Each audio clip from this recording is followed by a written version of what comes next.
My girlfriend uninvited me from her sister's wedding and brought her ex instead. Her mom said I was a downgrade, so I moved out and exposed the lie she told everyone. For 2 years, I thought I was building a real relationship with Kristen. I thought we were moving towards something stable, adult, and honest. What I did not understand was that I had never really been the boyfriend in the way I thought I was. I was the emergency backup guy. I was the person she called when the exciting guy burned everything down. I was the contractor brought in to repair the foundation after the fire, and once the repairs were finished, she did not want the guy with the tools anymore. She wanted the guy who had set the fire. My name is Owen. I was 29 at the time, working as a pharmaceutical quality control specialist. My job was not glamorous, but it mattered. I tested batches, verified documentation, and shut down production lines when something looked wrong. Basically, I made sure the medication leaving our facility would not hurt anyone. I made $82,000 a year with benefits. Not flashy, not exciting, but stable. I met Kristen at a coffee shop near my apartment on a Tuesday morning in October of 2022. She was 25, sitting at a corner table, completely falling apart over her laptop. She was crying, and she was not even trying to hide it. Her debit card kept declining at the register. She was on the phone with her bank, her voice shaking, while the barista tapped her foot and the line behind her kept growing longer. I stepped forward, handed the barista my card, and said, "I've got hers." It was $4.80. That was all it took to start the entire mess. Kristen looked up at me with red, swollen eyes and said, "Thank you. I'm sorry. Thank you." I told her not to worry about it. Then she asked, "Can I buy you coffee sometime to pay you back?" I said, "Sure." 3 days later, she told me her story over that coffee. She had just gotten out of a 3-year relationship with a guy named Blake. Blake the visionary. Blake the club promoter who never actually promoted anything that made money. Blake, who borrowed $600 and never paid it back. Blake, who cheated on her with at least 3 women she knew about. Blake, who made her feel lucky that he even looked at her. When Blake finally dumped her for some 20-year-old cocktail waitress he met at one of his own events, Kristen fell apart. She stopped going to work.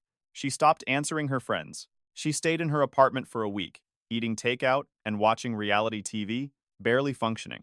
That was when she met me. I was the opposite of Blake. I showed up when I said I would. I did not borrow money. I did not cheat. I did not disappear for days and call it a business trip. I was the boring guy who made boring look like a blessing.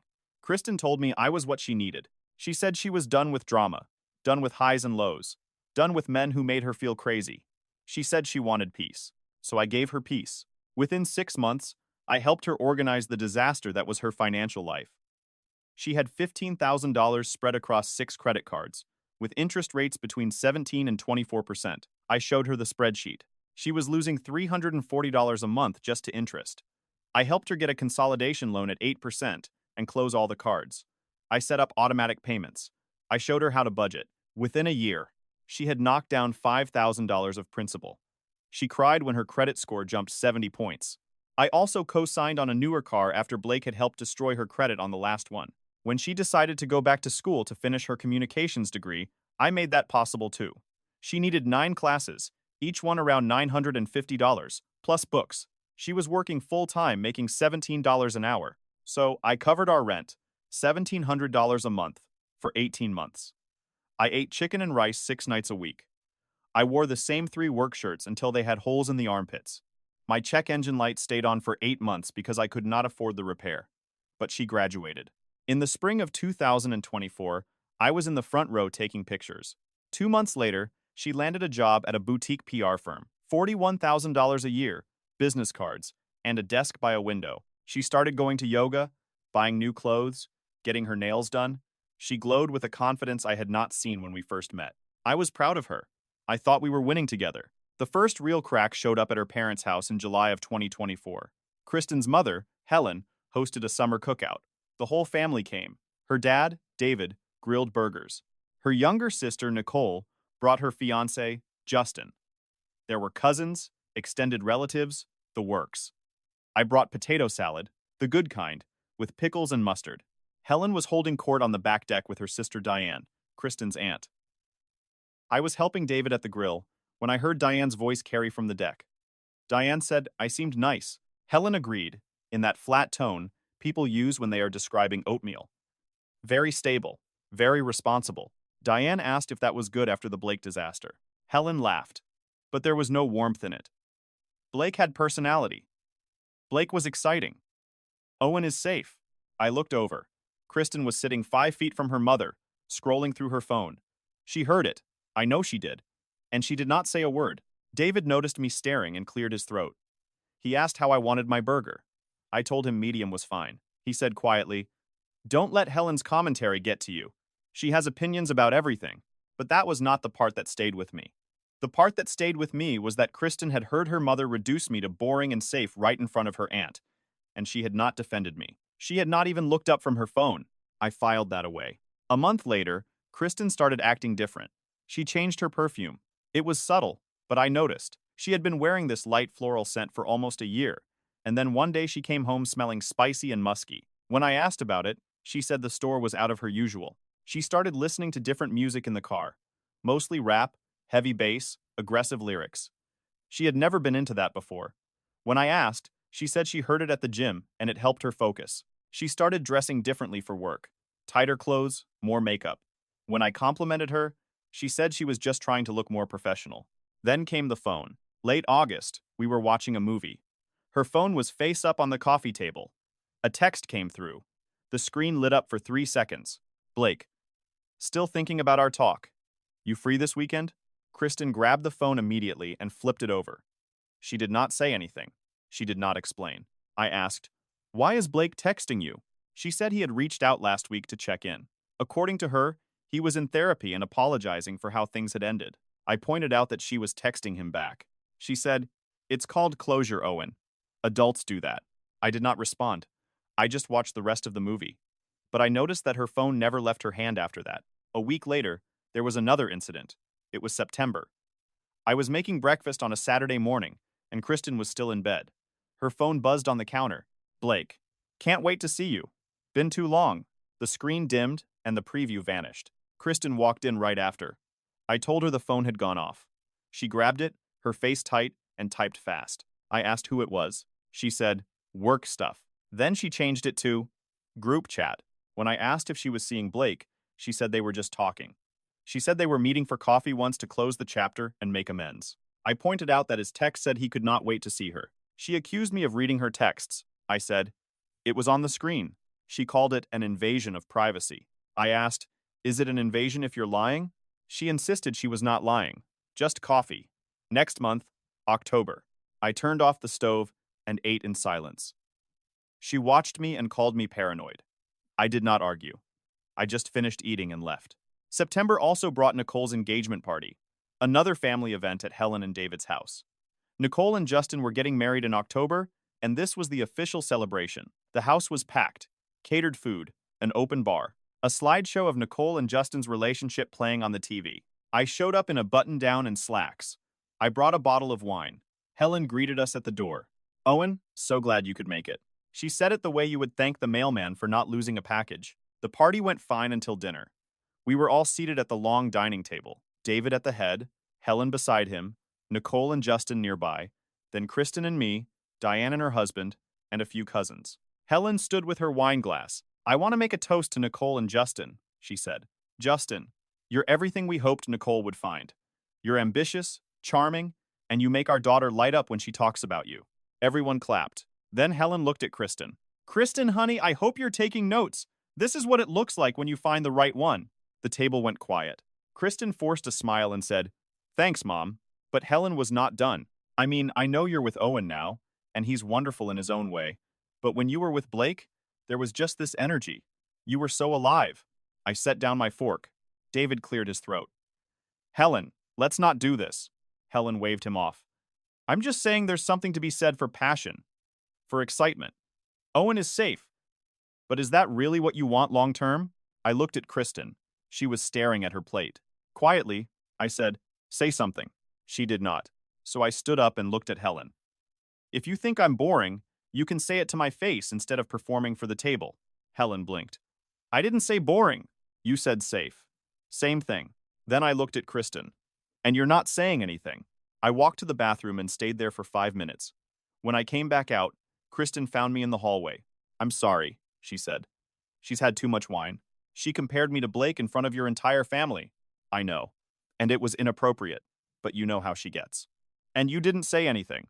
I didn't want to make a scene at Nicole's party. Right. She grabbed my hand. I pulled it away.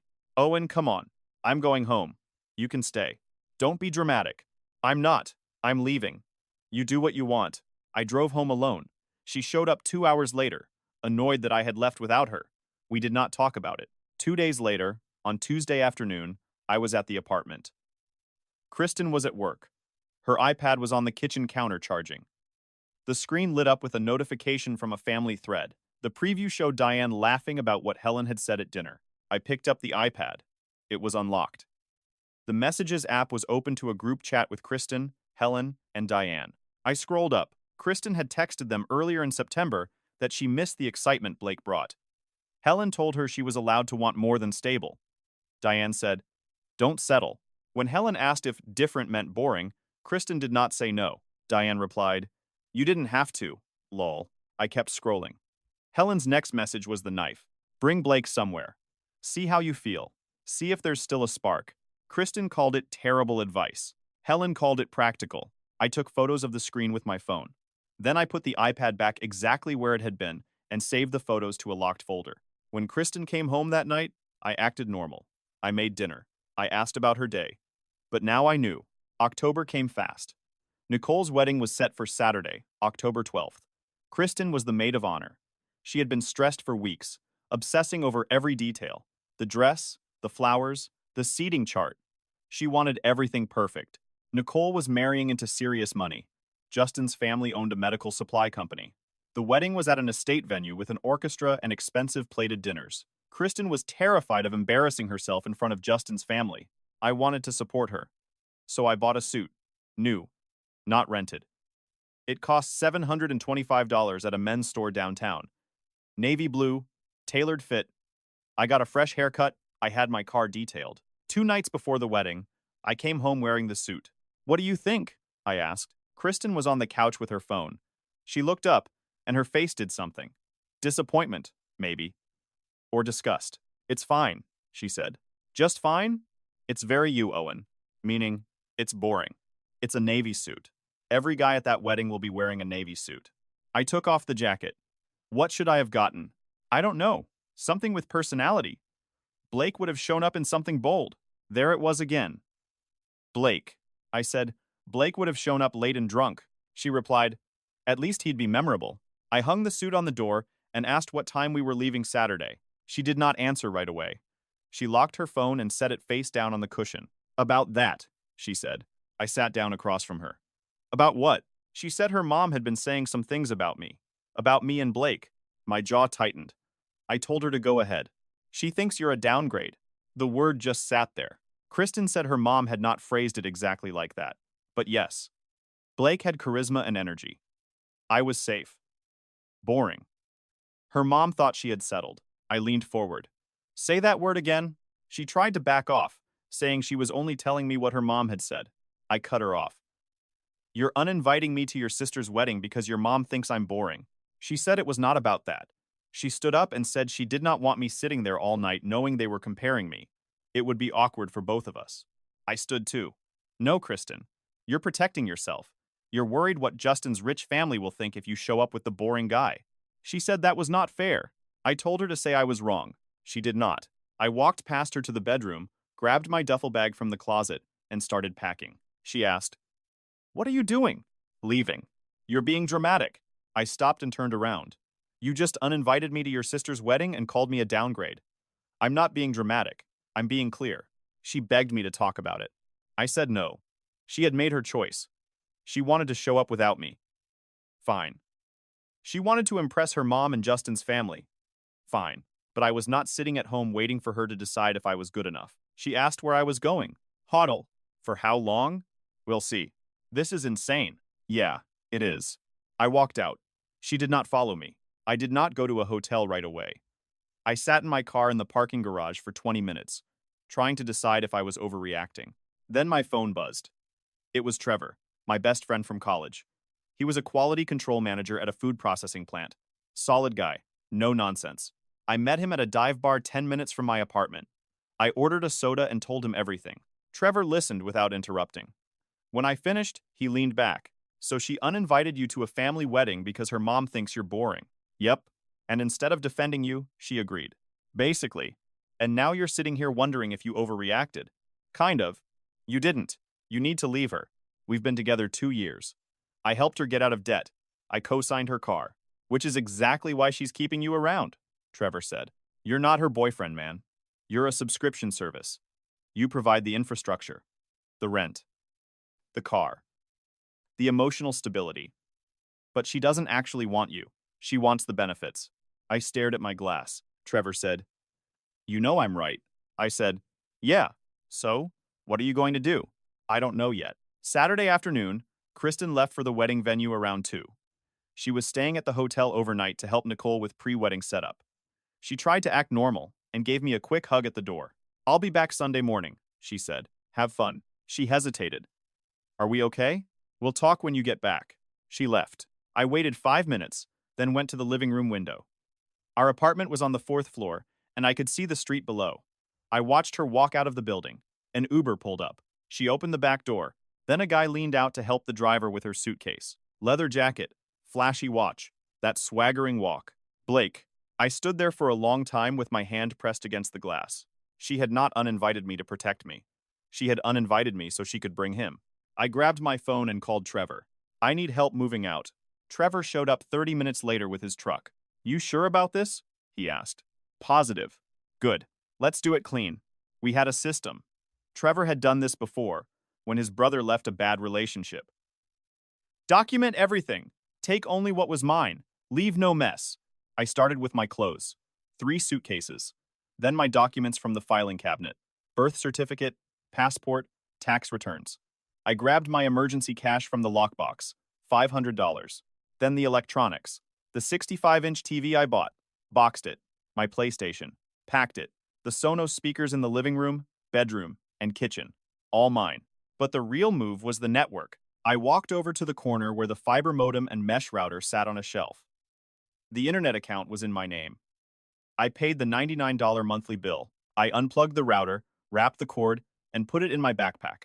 The apartment went dark in a different way. Smart lights offline. Thermostat disconnected. Alexa silent. Streaming services logged out. Trevor took photos of everything as we loaded the truck. Insurance, he said. In case she tries to say you stole something. Good call. I walked through the apartment one last time. Her furniture was still there. Her decorations, her clutter, but the life was gone. I placed my key on the kitchen counter. No note, Trevor asked. That's it? That's it. We loaded my car and Trevor's truck. He followed me to a Marriott downtown. I checked in, unloaded my things into the room, and sat on the edge of the bed. It was 4:45. The ceremony would start in 15 minutes. Trevor sat in the chair by the window. How you feeling? Honestly, relieved. Good. Now turn off your phone. She's going to blow it up once she realizes you're gone. Not yet. I want to see how this plays out. At 7:38, my phone rang. David. Kristen's dad. I let it ring twice, then answered. Owen, are you at the hospital? I frowned. Hospital? No. I'm at a hotel. Why? Kristen told us you had a medical emergency. She said you collapsed right before you were supposed to leave and insisted she come to the wedding anyway because you didn't want to ruin Nicole's day. The audacity actually took a second to process. David, I'm fine. There was no medical emergency. Then why aren't you here? And why is Blake sitting at your seat eating your salmon? Trevor's eyebrows shot up. He mouthed, Put it on speaker. I did. I said, David, Kristen uninvited me yesterday. She said, you and Helen think I'm boring compared to Blake. She said my presence would make the family uncomfortable. What? David said. Owen, I can't stand that clown. He borrowed $600 from me 3 years ago and tried to pitch me on some NFT scheme at Thanksgiving. I've been trying to get him kicked out, but Kristen keeps crying about needing emotional support. Trevor was shaking his head, grinning. Well, I said, she has him now, and she doesn't have me. What do you mean? I moved out, David. While she was at the ceremony. I'm done. I could hear background noise through the phone. Music, glasses clinking, people talking. Owen, don't do this. She's stressed. She's an idiot right now, but we can fix this. There's nothing to fix. She looked me in the eye, called me a downgrade, and replaced me with her ex at your daughter's wedding. That's character, not stress. David went quiet for a moment. Then he said, Blake just tried to hand Justin's father a business card for a podcast that doesn't exist. Trevor let out a short laugh. I said, Tell Nicole congratulations. And tell Kristen she can have the upgrade full-time now. Owen, wait. I hung up and powered off my phone. Trevor stood. That was perfect. Yeah. Clean. Factual. No begging. Now let's order food and watch the game. I told Trevor to leave his phone on. I wanted to know how this played out. He asked why I cared if I was done with her. I said, I don't care about her. I care about being right. Trevor grinned. And we ordered pizza. We turned on the game. His phone sat on the coffee table. 20 minutes later, it buzzed. Unknown number. I told him to answer. He put it on speaker. It was Nicole, Kristen's sister. She had gotten Trevor's number from David and was looking for me. I said I was there. Nicole apologized. She said she had not known Kristen was bringing Blake. She said Kristen had told them I was in the hospital, and Blake was causing a scene. He was drunk. He had tried pitching Justin's dad on some podcast during cocktail hour. Justin's dad was a federal judge. Trevor muted the phone and grinned, then unmuted it. I asked where Kristen was. Nicole said Kristen was defending Blake. David had tried getting security to remove him, but Kristen started crying about needing emotional support because I was supposedly in the hospital. Nicole was getting married, and Kristen was making the day about her own drama. I told Nicole I was sorry. She said it was not my fault, and she was about to kick Kristen out of the bridal suite. I said, You don't have to. Yes, I do. She hijacked my day. Then she hung up. Trevor looked at me. Blake's getting bounced. Good. 10 minutes later, Amanda texted Trevor. Amanda was Kristen's coworker, someone I had met before at a dinner. She said security was escorting Blake out. Then she sent a video. It was 23 seconds of shaky footage. Blake, in a cheap suit, arguing with a guard in the lobby. This is suppression of entrepreneurship, man, Blake said. I'm a thought leader. The guard was stone-faced. Sir, you need to leave. Kristen was in the background with her hands over her face. Then Helen appeared on screen and snapped. You're embarrassing my daughter. Blake shot back. Which daughter? Kristen asked me to come. The video cut off. Trevor replayed it. Thought leader. That's incredible. Amanda texted again. Nicole kicked Kristen out. Blake left with a bridesmaid. David shut down Helen's spin about Owen being controlling. Trevor set his phone down. You want to respond? No. You good? Yeah. We watched the rest of the game and ate pizza. Around 11, I stood up and said I should head back to the hotel. Trevor asked again, You good? Yeah, I'm good. I drove back to the Marriott, went up to my room, and did not think about Kristen, or Blake, or the wedding. I just slept. Sunday was quiet. I kept my phone off. I slept until 10, went for a run, had lunch at a diner, and read a book. Monday morning, I was up at 6. I made coffee, opened my laptop at the hotel desk, and handled everything I had been paying for. I sent the landlord formal notice with the photos Trevor had taken during the move. I transferred utilities out of my name effective in 72 hours. I changed every password. I removed Kristen from Netflix, Hulu, Spotify, and Amazon. I froze my credit and set fraud alerts. I emailed HR a heads up that my ex-partner was not authorized in the building. Then I downloaded 2 years of transaction history, showing every payment I had made. Rent, car, groceries, insurance.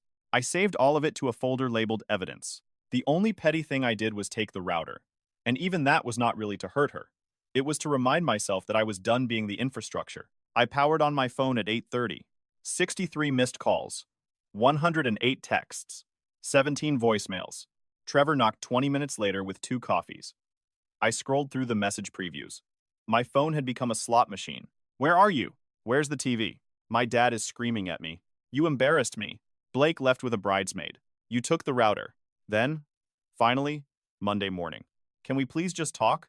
I made a mistake. Trevor leaned over and called it the classic cycle. Anger, gaslighting, panic, blame, then begging.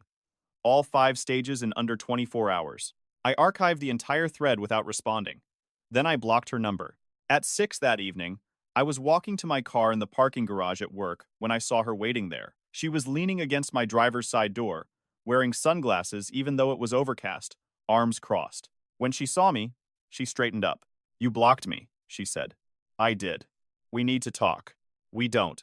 Owen, you can't just move out without talking to me. That's insane. I stopped 10 feet away. You uninvited me to your sister's wedding so you could bring Blake. Then you told your family I was in the hospital to cover for it. What's insane is thinking there's anything left to discuss. I panicked, she said. He texted me. I thought I needed closure, so you brought him to a family wedding. It was a mistake. He got drunk, hit on Nicole's sister-in-law, tried selling Justin's dad crypto, then left with a bridesmaid. She took off the sunglasses. Her eyes were red. I'm sorry that happened, I said. But I'm not surprised. I know you were right. I miss you, Owen. You miss the rent being paid. That's not fair. Tell me one thing you miss about me that doesn't involve something I do for you. She opened her mouth. Nothing came out. I unlocked my car. The beep echoed in the garage. She said, My dad won't even talk to me. He'll forgive you eventually. I won't. I can't afford the apartment alone. I opened the door. Utilities shut off Wednesday if you don't call. Rent is due in 3 weeks. What about the car? Refinance it in your name. You've got 30 days. I can't get approved. Then sell it. I'm not staying on that loan. I got in and closed the door. I started the engine. She was yelling something, but I could not hear it through the glass. I backed out and drove toward the exit. I checked the mirror once. She was standing alone in the shadows. I turned on the radio and drove to Trevor's place. 2 days later, on Wednesday morning, Trevor sent me a screenshot. Kristen had posted vague victim stuff on social media about people who abandon you when you need them the most, about growth, and about learning who is real. The comments were already piling up. Helen was praising her strength. Friends were asking what happened. Trevor called and asked if I had seen it. I had. He asked if I was going to respond. Not directly, I said. He told me to let her bury herself. An hour later, I got a DM from Jessica, someone I did not know. She was a friend of Kristen's cousin. She said the post was messed up. She said I had not abandoned Kristen, and people knew Kristen had brought her ex to a wedding and lied about me being in the hospital. Jessica said she just wanted me to know people were talking. I did not respond. That afternoon, another DM came in. This one was from Helen Hayes. Owen, I don't know what Kristen did to upset you, but publicly humiliating her by leaving without warning is cruel. She's devastated. You could have handled this with more grace. She knew exactly what Kristen had done. This was damage control. I was sitting at a coffee shop with Trevor when I showed him Helen's message. He laughed and said her mom was trying to flip the script. I asked if I should respond. He said, only if you're going to end it in one move. So I opened my photos. I found the screenshots from the iPad. The group chat where Kristen told her mom she missed Blake's excitement. The part where Helen told her to bring Blake somewhere to test the spark. The part where Diane told her not to settle. I uploaded them to my story. No caption, just the images. Then I set it to public. After that, I replied to Helen's DM. I handled it with exactly the amount of grace it deserved. Then I blocked Helen. I blocked Kristen. I deleted the apps. Trevor looked up from his phone. You just posted the receipts. I said, she wanted to make it public, so I made it public. 20 minutes later, Trevor showed me his phone.